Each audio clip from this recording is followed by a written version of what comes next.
በስመ አብ ወወልድ ወመንፈስ ቅዱስ አሐዱ አምላክ አሜን። ለዓለማት ብፍቅሪ ዝገዝእ ጥንት ዝነበረ አልፋ ዓለም ሕሊፉ ዝነብር ኦሜጋ መጀመርታን መወዳእታን ዘይብሉ ናይ ቦታትና አምላኽ ናይ ሰራዊት ጌታ ስለኽንገር ዘይክእል ምሕረቱ ስለትኽንገር ዘይክእል ፍቅሩ ስለትኽንገር ዘይክእል ኩሉ ሰናያቱን ዝኸበረን ዝተመስገነን ይኹን። ነሱ ኣብ ተጸዋዓሉ ካብኡ ዘይትፍለ ቅድስተ ቅዱሳን ንጽሕተ ንጹሃን ኣቁራሪተ መዓት ናይ ሓዲስ ኪዳን ኩርቤል ዝኾነት ኣዲና ቅድስት ድንግል ማርያም ነተኣማናዊ ዝኾነ መግቢ ህይወት ነተኣማናዊ ዝኾነ መስተ ህይወት ስለዝሃበትናን ዝወለደትልናን ወዳ ጎይታናን መድሓኒናን ኢየሱስ ክርስቶስ ብዘኽበራን ብዘፍቀራን መጠን ክብሪ ይኹና። ኩሎም መላእክት ሃዋርያት ጻድቃን ሰማዕታት እግዚአብሔር አምላክ ብዝሃቦም ክብርን ማዕርግን ዝኸበሩን ዝተመስገኑን ይኹኑ። ዝኸበርኩም ህዝበ ክርስቲያን ከመይ ቀኒኹም ከመይ ኣለኹም? አሜን። ስም ትልኡልን ሕያውን ዝኾነ እግዚአብሔር አምላክና በአና ብድኹማት ባሮቱ ዝኸበረን ዝተመስገነን ይኹን። እግዚአብሔር አምላክ በደልናን ኃጢአትናን ከይተመልከተ ብድጋሚ ዕድል ብምሃብ በትቅድ ሰናይ ዝኾነ ቃላቱ ክንጻናናዕን ክንሃድእን ስለዝፈተወን ስለዝፈቐደን ክብርን ምስጋናን አምልኾን ውዳሴን ስግደትን ንዕኡ ንበይኑ ይግባእ። ከም ፈቃድ እግዚአብሔር አምላክ ኣብ ዝሓለፈ ክልተ ክፋላት መንፈሳዊ ሰብ ዝብል ርኢና ነርና። ሓደ መንፈሳዊ ሰብ እንታይ ክኸውን ከም ዘለዎ እዚ ዘለናዮ ዘመን መንፈሳውን ዓለማውን ፈሊና ዘይንፈልጠሉ ዘመን እዩ። ስለዚህ ሓደ መንፈሳዊ ሰብ እንታይ ዘማልእ ክኸውን ኣለዎ ዝብል ክልተ ክፍልታት ርኢና ነርና። ሕጂ ድማ ናቱ መወዳእታን ሳልሳይ ክፋልን ክንርኢና ማለት እዩ። እግዚአብሔር አምላክ መንፈስ ቅዱስ ትምህርትና ይግለጸልና፣ ሓሳብ ልብና የብርሃልና፣ ክሳብ መወዳእታ ጽኒና ክንሰምዕ ነሆ በዚ አጋጣሚ እላቦ ማለት እዩ። ከመይ እምነት ካብ ምስማዕ ስለ ዝኾነት ግብሪ ድማ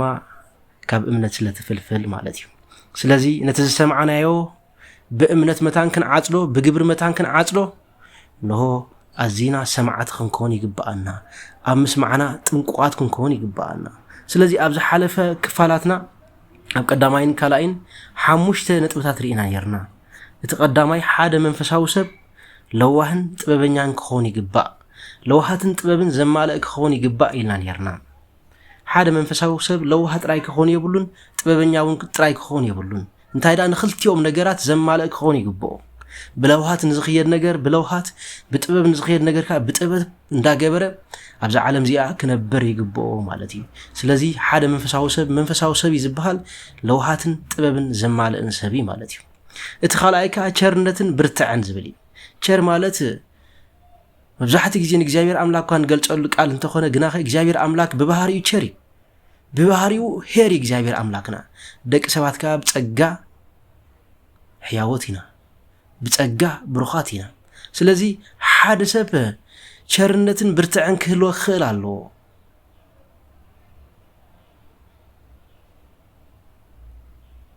ንሰባት ሰናይ ክኾን ይግባኦ፣ ግና ልምሉም ድማ ክኾን ኣይግባኦን። ብርትዕ ካ ክህልዎ ይግባኦ። ሰናይ ነገር ኣብ ምግባር ኣብ ዘድልየሉ ግዜ ሰናይ ነገር ክገብር ይግባኦ። ብርትዕን ሓይልን ኣብ ዘድልየሉ ግዜ ካ ብርትዕን ሓይልን ክጥቀም ይግባኦ ማለት እዩ። ሓደ መንፈሳዊ ሰብ ኣይውዒ ኣይዝሑል ክኸውን የብሉን ማለት እዩ። ጎይታናን መድሓኒናን ኢየሱስ ክርስቶስ ኣዝዩ ቸር ነበረ ኣምላኽና። ጎይታናን መድሓኒናን ኢየሱስ ክርስቶስ ነሆ ኣነ ለዋሄ፣ ኣነ ሄሬ፣ ኣነ ሕያዋይ ልበይ ትሑት እዩ እንዳበለ ክሰበከሎ ንርኢ። ነገር ግና ጎይታናን መድሓኒናን ኢየሱስ ክርስቶስ ብርቱዕ ነበረ። ነሆ ሰራዊት ተኸቲሎም ክሕዝዎ ኣብ ዝመፅሉ ግዜ ንስኻ ዲኻ ክርስቶስ ኣብ ዝበለሉ ግዜ እወተ ኣነ ትሰሚኑ ዘለኹም ክርስቶስ ኣብ ዝበለሉ ግዜ ነሆ ኩሎም ሰራዊት ድምፁ ብምስማዕ ጥራይ ርዒዶም እንታይ ኮኑ ወደቑ ይብለና። ስለዚ ሓደ መንፈሳዊ ሰብ ብርቱዕን ሰናይ ግብሪ ዝገብርን ክኸውን ይግባኦ ማለት እዩ። ሳልሳይ ፍቅርን ተግሳጽን እዩ። ሓደ መንፈሳዊ ሰብ ፈቃርን ገሳጽን ክኸውን ይግባኦ። ፍቅሪ ጥራይ ኣብዚሑ ዝህብ እንተኾይኑ ተግሳጽ እንተዘይብሉ ከምቲ ኣብ ራእየ ዮሃንስ ናይታ ሸዋዓይቲ ቤተ ክርስቲያን ተነቂፉ ዘሎ ንግብርኻ ይፈልጤ ኣይውዑ ኣይዝሑል ኢኻ። ስለዚ ካብ ኣፈይ ጡፍ ኢለ ካብ ዘውፅኣካ ካበይ ከም ዘወደቕካ ሕሰብ ሞ ተነሳሕ ከም ዝበሎ ንሪና። ምክንያቱ እቲ ኣገልገለቲ እንታይ ቤተ ክርስቲያን ይሃንጽ፣ ቤተ ክርስቲያን ይስርሕ፣ ምእመናን ይሰብኽ፣ ብርቱዕ ሰብ ነበር ይብለና ምስ መናፍቃን ተኸራኺሩ ይረትዕ ነበር ይብለና ግና ኣብቲ ግዜቲ ሓንቲ ኣብቲ ከተማ ዝነበረት ጠንቋሊት ብዘይ ምግሳጹ እግዚአብሔር አምላክ አቡ ፈረደ ይብለና ስለዚ ሓደ መንፈሳዊ ሰብ ፈቃርን ገሳጽን ክኾን ክእል አለው ልክዕ ከም ዮሐንስ መጥምቅ ልክዕ ከም ዮሐንስ አፈወርቅ ኣብዚ ሓለፈ ትምህርትና ሪኢና ነርና ማለት እዩ ቶም ሎሞ ዓንተ ነዚ ስብከት እዚ ንሰምዕ ዘለና ቀዳማይን ካልኣይን ክፋልን ክንሰምዖ ይግባአና ማለት እዩ እቲ ራብዓይ ለውሃትን ድፍረትን ዝብል ወሓደ ክርስቲያን ለውሃ ክኾን ይግባእ ነገራት ብለውሃት ክሪኦ ይግባእ ዝኾነ ነገር ክመጽእ ከሉናው ብለውሃት በየዋህነት ክሪኦ ይግባእ ግና ድፍረት ከኣ ክህልዎ ይግባእ ማለት እዩ ደፋር ክኾን ይግባእ ከም አቦና ዳዊት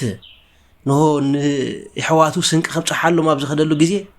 ንሆ ፍልስጤማዊ ዝኾነ ጎይላድ ንህዝበ እስራኤል ከናሹ ንህዝበ እስራኤል ክነዕቕ ምስ ረኣየ ብድፍረት ኣነ ምስ ሰብዚ ክገጥም እዚ ውግእ እዚ ናተይ ውግእ ዘይኮነ ናይ እግዚአብሔር ብምባል ብድፍረት እንታይ ከም ዝገበረ ከም ዝተቃለሰ ፊት ንፊት ከም ዝተቃለሰ ሞ ንጎይላድ ከም ዘሸነፈ ንፈልጥ ኢና ከምኡ ድማ አቦና ዘመራይ ዳዊት አቤቱ ለዳዊት የዋህነቱ አስብ ወአምላኸይ ናይ የዋህነት ገርህነት ሕሰብ ናይ ዳዊት ገርህነት ሕሰብ ዘክር እንዳበል እንታይ ገብር ነበረ ይጽል ነበር ይብለና ስለዚ ሓደ ክርስቲያን ለዋህን ወይ ከዓ ገርህን ደፋርን ክኾን ይግባኦ ማለት ትራባዓይዚ ተሓሙሻ ኣብ ዝሓለፈ ካልኣይ ክፋል ዝተምሃርና ኢኻ ፍቅርን ፍርሃትን ሓደ መንፈሳዊ ሰብ ዝፍቅርን ፍርሃትን ዝበልና ንእግዚአብሔር አምላክ ዝዋሃብ እግዚአብሔር አምላክ ብጣዕሚ ከነፍቅሮ ይግባአና እግዚአብሔር አምላክ አኽንፈርሕ ይግባአና እግዚአብሔር አምላክ እሳት እግዚአብሔር አምላክ ሐዊ እግዚአብሔር አምላክ ካብ አእምሮ በላይ እግዚአብሔር አምላክ ንጹህ እዩ እግዚአብሔር አምላክ ኩሉ ኸኣል እዩ ስለዚ ንሕና ደቀቕቲ ነገራት ንሕና ደቀቕቲ ፍጥረት ኣብ ቅድሚ እግዚአብሔር አምላክ ክንቀውምን እንከለና ኣብ ቅድሚ ቤተክርስትያን ክንቀውምን እንከለና ፍቅርን ፍርሃትን ኣተሓሒዝና ክንቀውምን ክንመላለስን ከነገልግልን ይግባአና ማለት እዩ ስለዚ እዚኦም ኣብ ቀዳማይን ካልኣይን ክፋል ዝረኣናዮም ሓደ መንፈሳዊ ሰብ ክኾነ ዝግባእ ነገራት እዩ ማለት እዩ ሎሙ ከዓ ናይ መወዳእታ ክፋልና ሳልሳይ ክፋልና እግዚአብሔር አምላክ መንፈስ ቅዱስ ረዲኢና ክንመሃሪና ነዚ ትምህርቲ እዚ ክሳብ መወዳእታ ክትከታተሎ ብስም እግዚአብሔር አምላክ እልምነኩም ማለት እዩ ኣብ መወዳእታ ድማ ንኹሉ ሰብ መታን ክበጽሕ ሼር ብምግባር አገልግሎትኩም ክትፍጽሙ እላበወኩም ማለት እዩ ስለዚ ናይ ሎሚ መዘራረብ አርእስትና መበል ሻድሻይ ማለት እዩ አገልግሎትን ተመስጦን ዝብል እዩ ሓደ መንፈሳዊ ሰብ አገልግሎትን ተመስጦን ክህልዎ ይግባእ አገልግሎት ጥራይ ዘለዎ እንተኾይኑ ናይ ተመስጦ ግዜ ዘይብሉ እንተኾይኑ ናይ ጸሎት ግዜ ዘይብሉ እንተኾይኑ ናይ አርምሞ ግዜ ዘይብሉ እንተኾይኑ ሰብዚ መንፈሳዊ ሰብ ክባሃል ኣይክእልን ጎይታና መድሓናን ኢየሱስ ክርስቶስ ኣብ ዝሓለፈ ትምህርትና ብዙሕ ትምህርትታት ተማሂርና ኢና ኣብ ቤት አልዓዛር ምስከደ ማርታን ማርያምን ዝበሃላ ክልተ ኣሕዋት ንአልዓዛር ነበሮ ይብለና ማርታ ብብዙሕ ነገር ትስሕርን ትደክምን ነበረት ይብለና ማርያም ግና ጎይታ ምስ መፀ ነቲ ዕድል ትጥቀመሉ ኢላ ንሆ ኣብ እግሩ ኮፍ ብምባል ቃል እግዚአብሔር ትመሃር ነበረት ይብለና ማርታ ግን በብዙሕ ነገር ትስህርን ትጽዕርን ነበረት ይብለና አገልግሎት እዩ ጸገም ይብሉን ግን ንሆ ኩሉ ግዜ ተመስጦን አገልግሎትን በሓደ ኸነማለ ይግባአና ትስህር ነበረት ይብለና ንሆ ነቲ ንማያት ዝፈጠረ አምላኽ ማይ ከተዳልወሉ እቲ ንምግብታት ዘደላው አምላኽ ምግብን ከተዳልወሉ ብዘይ ምፍላጥ እኮ ይወግናት እቲ ንኹሉ ዝፈጠረ አምላኽ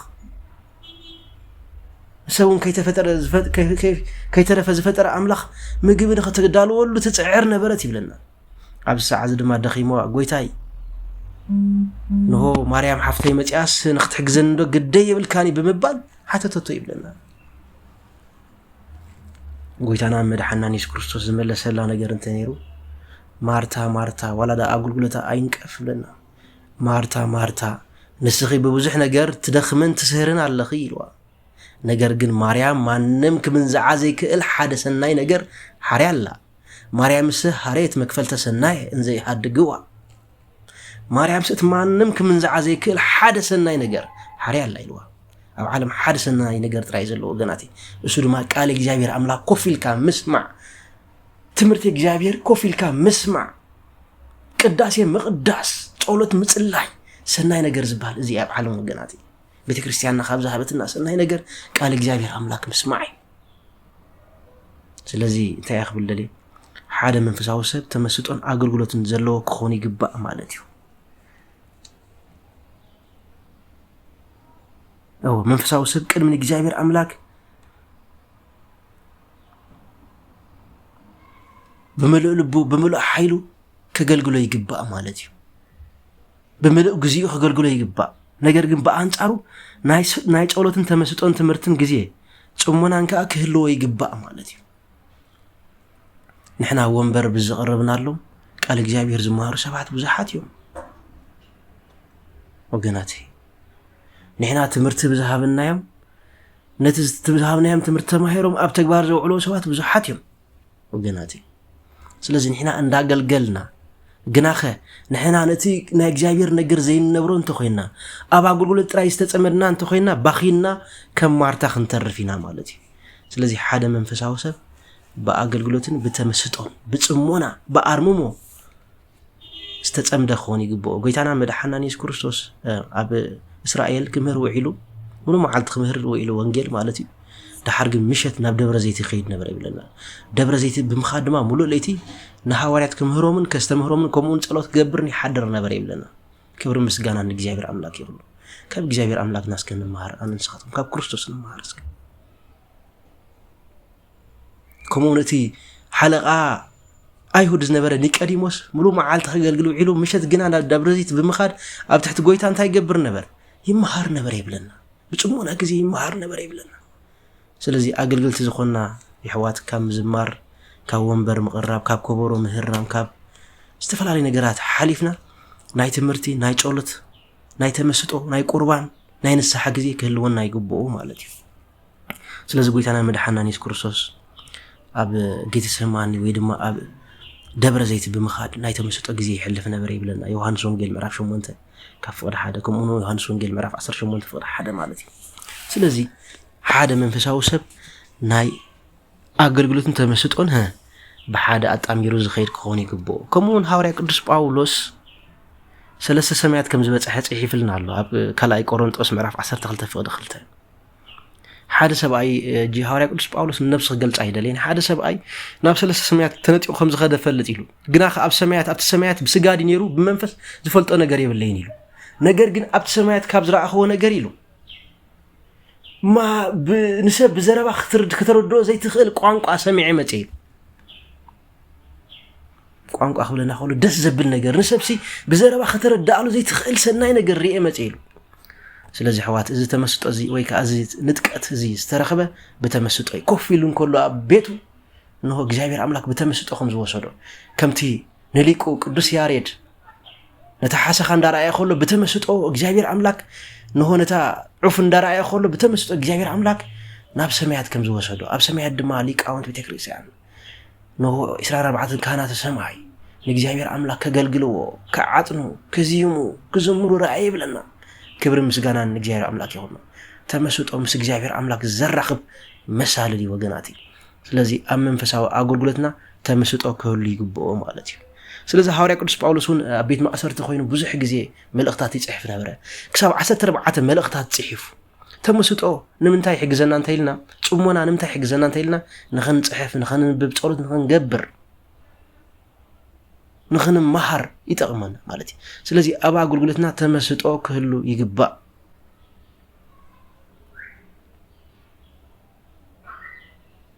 ስለዚህ ሓደ መንፈሳዊ ሰብ ንዘንክልተ ነገራት ከማል ይግብኦ ማለት እዩ እዚ ሻድሻይ ክኾን ከሎ መበል ሻውዓይ እውን ክንመሃሪና ወገናት እቲ ሻውዓይ ድማ ሓደ መንፈሳዊ ሰብ ምብሃልን ስቕታን ዘማልእ ክኾን ይግብኦ ምብሃል ክንብል ከለና ምዝርራብ ዝምድር ክኾን ይግብኦ ዘረድእ ክኾን ይግብኦ ሓደ መንፈሳዊ ሰብ ስቕ ኣብ ዘድልየሉ ጊዜ ኸ ስቕ ክብል ይግብኦ ማለት እዩ ሎሚ ኣብ ብዙሕ ጊዜ ስቕበሉ ዝብል ትምህርቲ ኢና ንኾን ኢና ንምንታይ ምስለኩም ወገናት ካብ ስቕታና ንላዕሊ እቲ ንዛረቦ ዘረባ ስለ ዝበዝሕ ሄዳ እምበር ስቕ ጥራይ ምባል እውን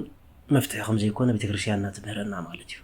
ስቕታ ኣብ ዘድልየ ጊዜ ስቕ ክንብል ምዝራብ ኣብ ዘድልየ ጊዜ ክንዛረብ ይግባአና ወገናት ስቕ ምባል ወርቅ ዝተባሃለ ምዝራብ ኣብ ዘድልየሉ ጊዜ ወገናት ስለዚህ ሓደ መንፈሳዊ ሰብ ምብሃልን ስቕታን ዘማልእ ክኾን ይግብኦ ኣርምሞ ክኸውን ይግብኦ ሓደ መንፈሳዊ ሰብ መዓት ከም ዝዛረብ መዓት ስቕ ከም ዝብል ክፈልጥ ይግብኦ ሓደ መንፈሳዊ ሰብ ስቕ ክብል እንከሎ ብጥበብ ስቕ ክብል ይግብኦ ወገሊኡን ምዝራብ ሲኢኑ ስቕ ዝብል ሰብ ስለ ዘሎ ማለት ስለዚ ስቕ ክንብል ከለና ብጥበብ ስቕ ክንብል ይግባአና ክንዛረብ ከለና ብጥበብ ክንዛረብ ይግባአና ስቕ ክንብል ከለና ልዕሊ ትንዛረቦ ስቕታ ስለ ዝበልጥ ኢና ስቕ ንብል ክንዛረብ ከለና ድማ ልዕሊ ስቕታና ምዝራብ ስለ ዝበልጥ ኢና ስቕ ንብል ማለት እዩ ስለዚ ሓደ መንፈሳዊ ሰብ ምባህልን ወይ ከዓ ምዝራብን ምዳርን ወይ ከዓ ስቕታን ዘማልአ ክኸውን ይግብኦ እቲ ሻውዓይ እዚ እቲ ሻሙናይ ሓደ መንፈሳዊ ሰብ ከማልኦ ዝግብኦ ኣብ ህይወቱ ቀንዲ ነገር ሻሙናይ ክንርኢ ኢና ማለት እዩ ንብዓትን ደስታን ዘለዎ ክኸውን ይግብኦ ዝነብዕ ዝሕጎስ ክኸውን ይግብኦ ሓደ መንፈሳዊ ሰብ እቶም ብንብዓት ዝዘርኡ ብእልልታ ይዓጽዱ ዝብል መዝሙር ኣሎ ሓደ ሰብ ብንብዓት ዘርዩ ብእልልታ ክዓጽድ ይግብኦ ማለት እዩ ስለዚ ንብዓትን ደስታን ክህልዎ ይግብኦ ሓደ መንፈሳዊ ሰብ ነገራት ካብ ዓቕሙን ላዕሊ ኣብ ዝኾኑሉ ግዜ ኣብ ቅድሚ እግዚአብሔር ኣምላክ ብምቋም ኣብ ቅድሚ ታቦተ እግዚአብሔር ኣምላክ ብምቋም ኣብ ቅድሚ ቅድስተ ቅዱሳን ብምቋም ንብዓቱ ናብ እግዚአብሔር ኣምላክ ክቐርብ ይግብኦ ከም ራሄል ማለት እዩ ነገራት ምምላስ ኣብ ዝኣበዮ ነገራት ሕውሱስ ኣብ ዝበለሉ ግዜ ሓደ መንፈሳዊ ሰብ ክነብዕ ይግብኦ ኣብ ቅድሚ እግዚአብሔር ኣብ ቅድሚ ታቦተ እግዚአብሔር ኣብ ቅድሚ ቤተ ክርስቲያን ማለት እዩ ነገር ግን ሓደ መንፈሳዊ ሰብ ኣብ ቅድሚ እግዚአብሔርን ኣብ ቅድሚ መደቀሲኡ ክነብዕ ዘለዎ እምበር ሰባት ንኽሪኢሉ ኢሉ ኣብ ቅድሚ ሰባት ንውዳስ ይኾንቲ ኢሉ ክነብዕ የብሉን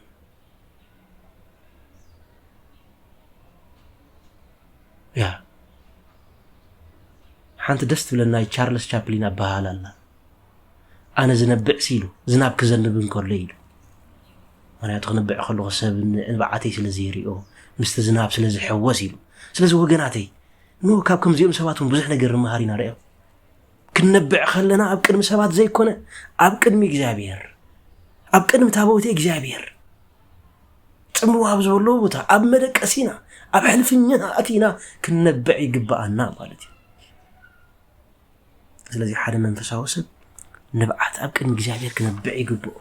ከምቲ ኣቦና ዘማራይ ዳዊት ንሆ ነመደቀሰይ ኣብ ዓራተይ ብንብዓተይ እጠልቅዮ ኣለኹ ኢሉ ንሆ ንብዓተይ ከማይ ይሰትዮ ኣለኹ ኢሉ ንብዓተይ ምስ ሓምኮሽቲ ከም ምግቢ በልዑ ኣለኹ ኢሉ ኣቦና ዘማራይ ዳዊት ግናኸ ኣፍታ ሕልፍኙ ኣፍታ መደቀሲኡ ኮይኑ ማንም ሰብ ዝሪኦ ኣይነበረን ዳዊት ጅግና እዩ ዝነበረ ንብዓቱ ደሪዙ ንብዓቱ ኣልዩ ንሆ ንውግእ ይስለፍ ነበረ ንምዝማር ይስለፍ ነበረ ዳእምበር ኣብ ቅድሚ ሰብ ኣይቀባጠርን ነበረ ኣቦና ዳዊት ስለዚ ሓደ መንፈሳዊ ሰብ ደስታን ንብዓትን ዘማልአ ክኸውን ይግብኦ ማለት እዩ ወነዞም ክልተ መርሕ ተኸቲልና ህይወትና ክንመርሕ ይግባአና ወገናት ከምቲ ሐዋርያ ቅዱስ ጳውሎስ ዝበሎ ብጎይታ ኩሉ ግሳዕ ተሓጎሱ ደጊመ ተሓጎሱ ብለኩም ኣለኹ ይብለና ኣብ ፊልጵስዩስ ምዕራፍ 4 ፍቅዲ 4 ከምኡውን ኣብ መክብብ ምዕራፍ 7 ካብ ፍቅዲ 3 ክሳብ 4 ከዓ ከምዚ ይብለና ገጽ እንተሓዘነ ልቢ ይበርህ እዩ እሞ ካብ ሰሓቕሲ ሓዘን ይሕሸን ያው ሰብ ክነብዕ ኣለዎ ንብል ንምንታይ መስለኩም እታ ውሽጡ ዘሎ ሓፀን ጓሂ ብንብዓት መታን ክሕፀብ ብንብዓት መታን ክፅረግ ይወገናት ድሕሪ ንብዓት ድሕሪ ምብካይ እንታይ ኣለዎ መስለኩም ብሩህ ገጽ ኣሎ ብሩህ ሓጎስ ኣሎ ስለዚ ኣብ ውሻጠና ኮይንና ንምባዕ ኣብ ደገ መስገድና ከዓ ምስ ሰባት ብፍቕርን ብፈገግታን ንራኸብ ገጽና ንሆ ሰባት እዚ ፀዋጊ እዚ ከምዚ ይኸውልና ኣይግባእን ወገናት ክርስቲያን ፍሳን ሓጎስን ዝመልኦ እዩ ከምቲ ህፃን ቅዱስ ቂርቆስ ኣብ ቅድሚ ንጉስ ምስ ቀረበ ንሆ ገጽካስ ፍሳን ደስታን ዝመልኦ ኢሉ እቲ ንጉስ መስኪሩሉ ቅዱስ ቂርቆስ ዝመለሰሉ ነገር እንታይ ነይሩ እግዚአብሔር ንዝፈርሑ ሰባት ደቂ እግዚአብሔር ንዝኾኑ ሰባት ፍጹም ሓጎስን ደስታን ኣለዎም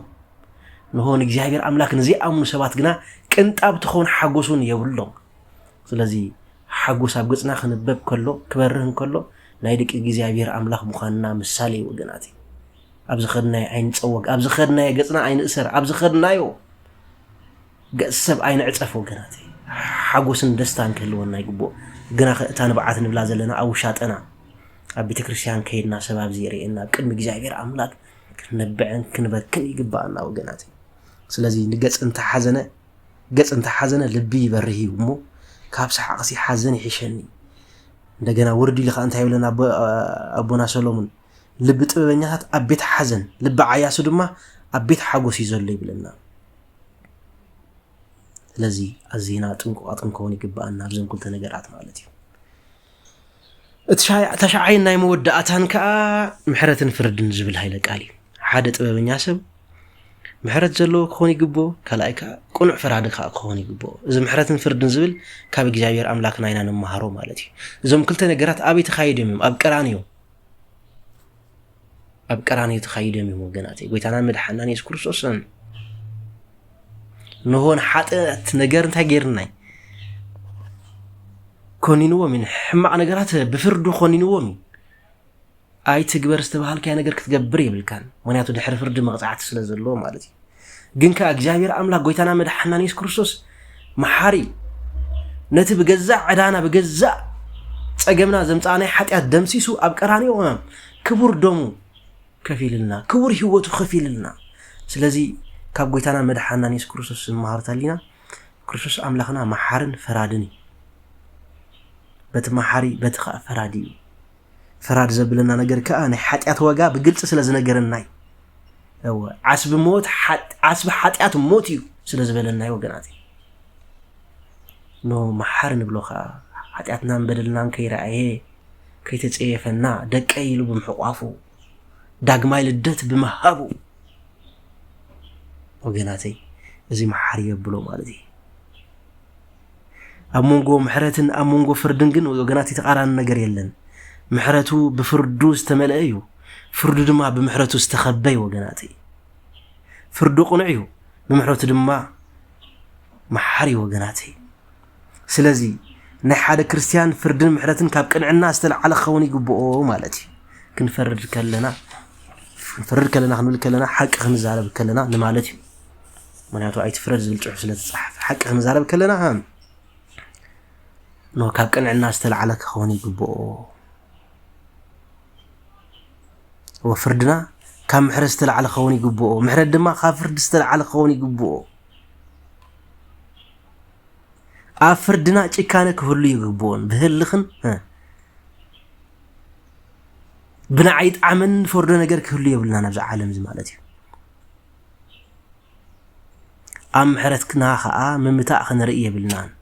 كنا محرن تخينا يغرخ نبله لهم يقبأنا نسبات إن فردهم داقماي جيجان خي قبريو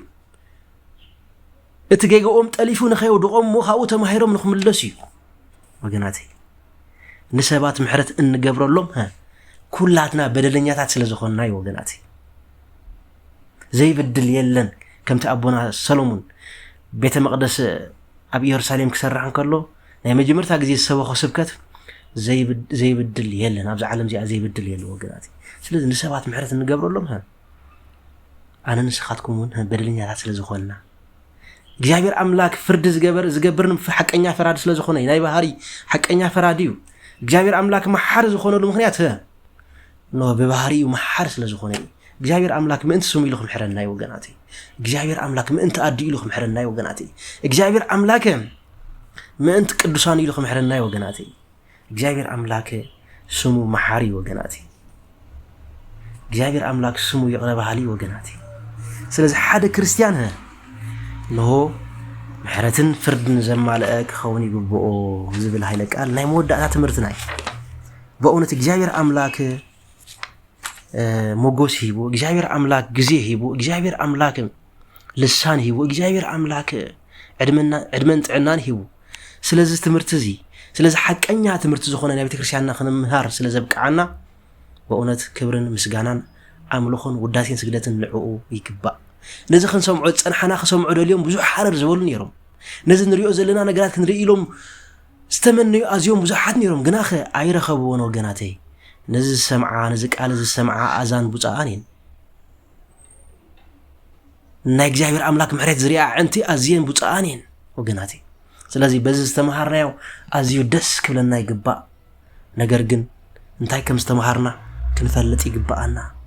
كابي كم زودقنا كنفلت يقبأنا انتهي كم زودلنا كنفلت يقبأنا شعون قلتنا تشفينا قلينا بسلاسة قلينا بسلسة قلينا بمئتي فرخنا فرينا وقناتي نزخ نقبر ناي جزاير أملاك قدس جرنت ناي دينا قدس دنجل مريم أمالادنت ناي كلهم هريانت أركان تراد أنت أي فلينا لزنبرنا جزي باريخون قديسون سلازهابنا كبرن مسغانان أملخون وداسين سجدتن نعو نبينو يقبأ وسبحات لإجزابير